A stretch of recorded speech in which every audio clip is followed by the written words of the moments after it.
12월 28일 월요일 새벽 예배를 사도신경으로 우리의 신앙 고백을 통하여 드리도록 하겠습니다.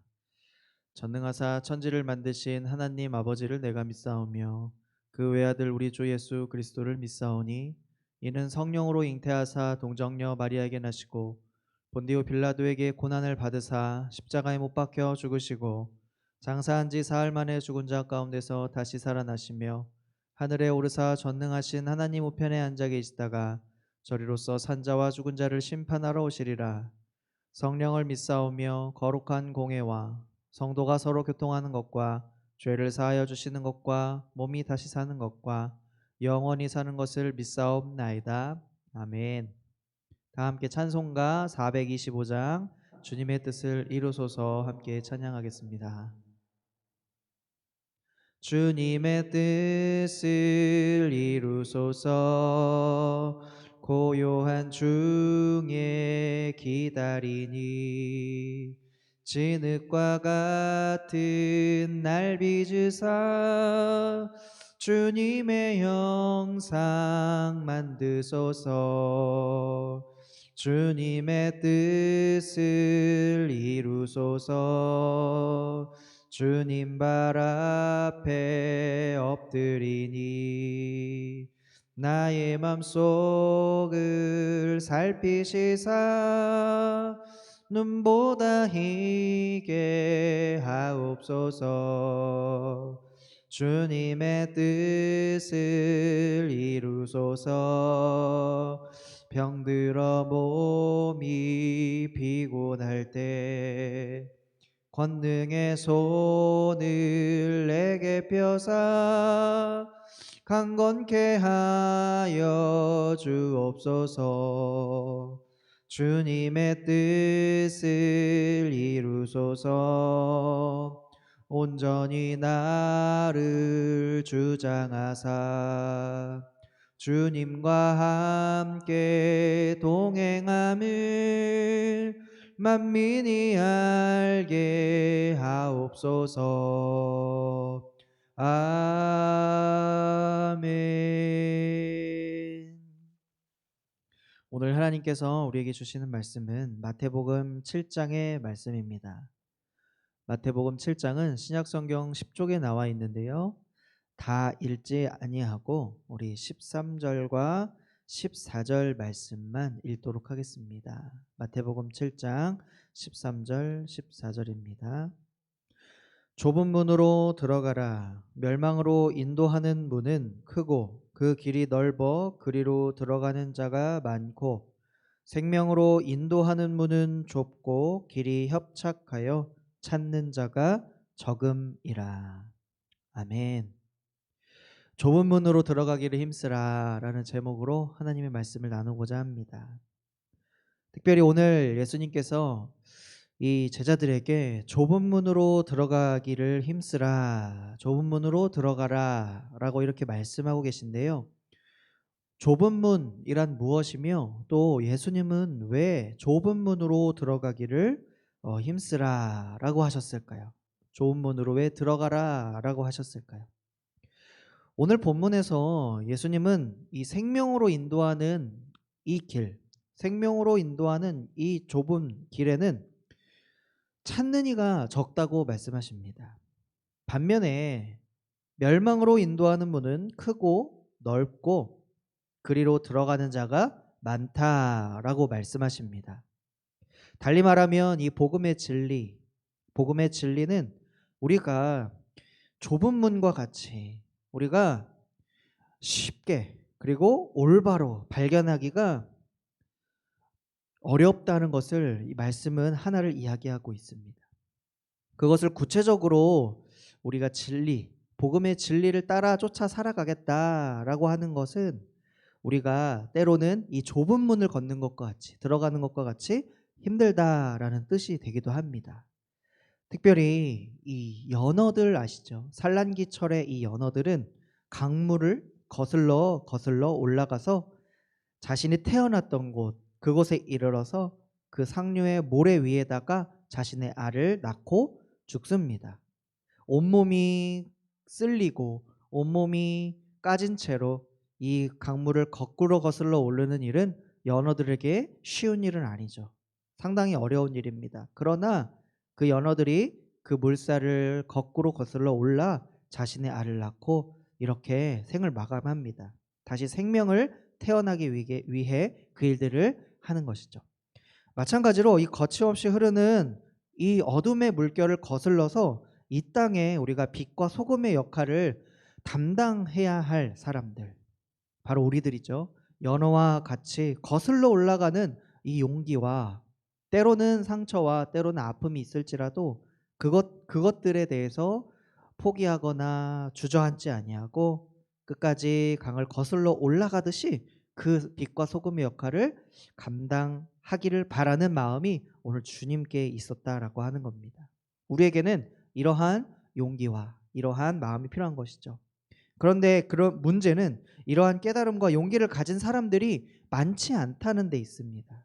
오늘 이 좁은 문으로 들어가라라고 하는 이 말씀 가운데서도 그 문은 좁고 들어가는 이가 적다고 하신 것 같이 그런 사람들이 많지 않다는 데 있어요. 그 좁은 문을 찾는 사람들이 많지 않다는 데 있어요. 구약에 이 소돔과 고모라 사건 아시죠? 이 창세기의 소돔과 고모라 사건 가운데 아브라함이 하나님께서 멸망하시겠다고 하시자 그 가운데 의인을 찾고 그리고 의인이 있다고 한다면 그 나라를 멸망시키지 말아달라고 간절히 구하는 내용이 등장을 합니다. 그러나 이 소돔과 고모라에 하나님께서 보시기에 의인 10명조차 없었던 그러한 상황에서 하나님은 이 도시를 심판으로 작정하고 계셨죠. 그래서 이 의인 10명이 없어서 멸망하고 말았던 이 사실을 잘 입증해주는 신약의 한 가지의 말씀이 바로 이 좁은 문으로 들어가라. 들어가는 자가 많지 않다라는 것이죠. 하나님은 좁은 문으로 향하는 자들을 기다리시며 찾고 그들을 들어서 사용하십니다.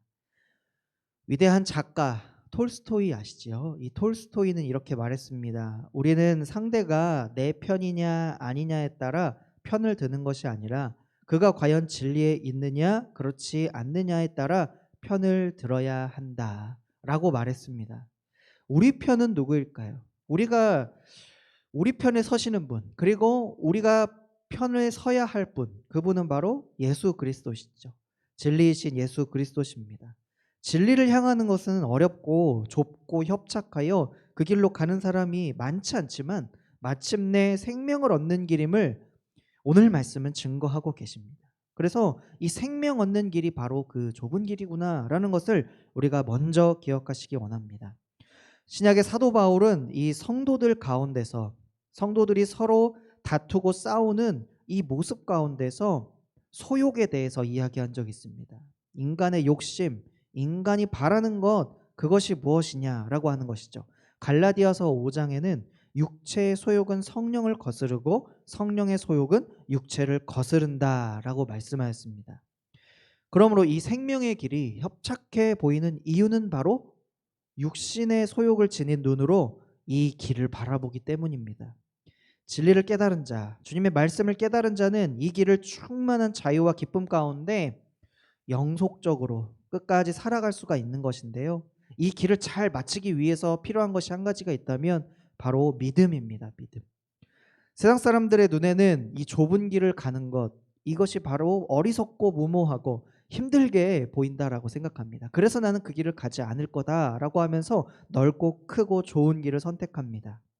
믿음의 비밀을 간직한 자들은 오히려 반대의 길을 갑니다. 좁은 길을 가면서 오히려 그 가운데 있는 참된 기쁨과 참된 감격 속에 나아갔다라고 하는 사실들을 우리가 역사 속에서 그리고 성경 속에서 발견할 수가 있습니다.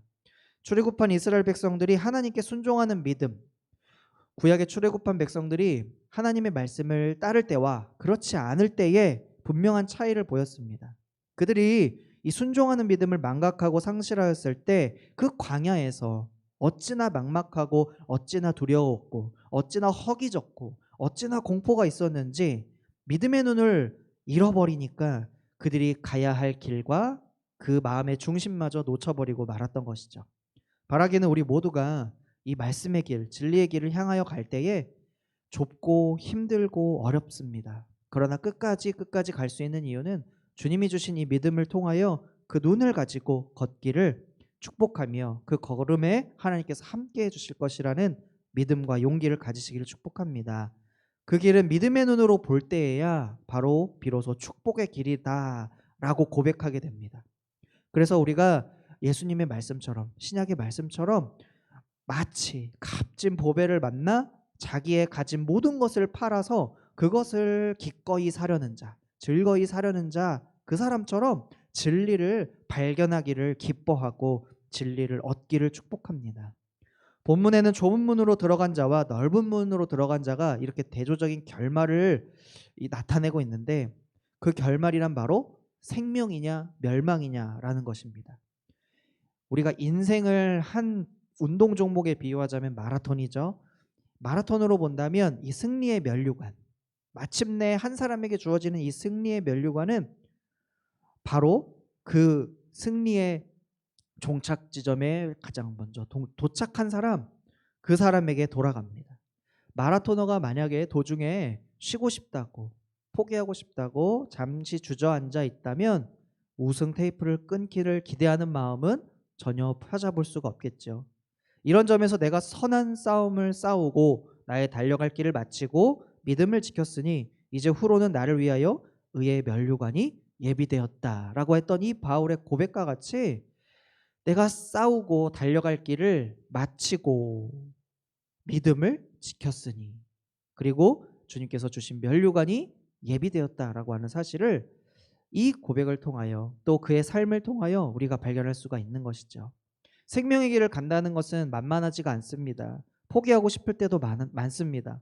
그러나 마침내 그 길 끝에는 주님이 우리를 예비하신 그런 구원의 축복이 있음을 기억하시고, 우리가 우리의 십자가, 자기 십자가를 지고 가지만 그 걸음을 나 혼자 가는 것이 아니라 지어주신 그 주님과 함께 걸어가며 그 주님의 손을 붙잡고 주님을 바라보며 한 걸음 한 걸음 이 세상을 믿음의 눈으로 바라보며 좁은 길을 함께 힘차게 걸어가시는 모두가 되시기를 예수님의 이름으로 축복합니다. 아멘. 이 시간 말씀을 생각하며 다음과 같은 기도 제목으로 함께 기도하기 원합니다. 죽지만 믿음으로 생명의 길을 가게 하여 주시옵소서. 진리를 찾고 진리를 전하는 우리의 가정, 자녀, 목장, 교회가 되게 하여 주시옵소서. 경제적으로, 정신적으로 어려워진 이웃들이 있습니다. 또한 환우들이 있습니다. 그들에게 하나님의 놀라우신 은혜를 베풀어 주시옵소서. 마지막으로 개인의 기도 제목과 또 간구와 또 담임 목사님과 사역자들을 위해서도 함께 기도해 주시기 바랍니다. 주님의 이름 외치고 기도합니다. 주여, 하나님, 우리 상한 심령 주님께서 아시고 믿음으로 살기를 원하지만 하나님, 세상의 여러 풍파와 환란이 우리를 가로막는 경우가 많습니다. 그러나 우리가 그것들에 고정하지 아니하고 하나님, 주님이 주신 말씀과 축복과 은혜를 바라보며 붙잡고 나아가기를 소망합니다. 좁은 길 주님과 함께 걸어가요. 마침내 면류관의 그 축복을 얻을 수 있는 그 삶이 되게 하여 주시옵소서.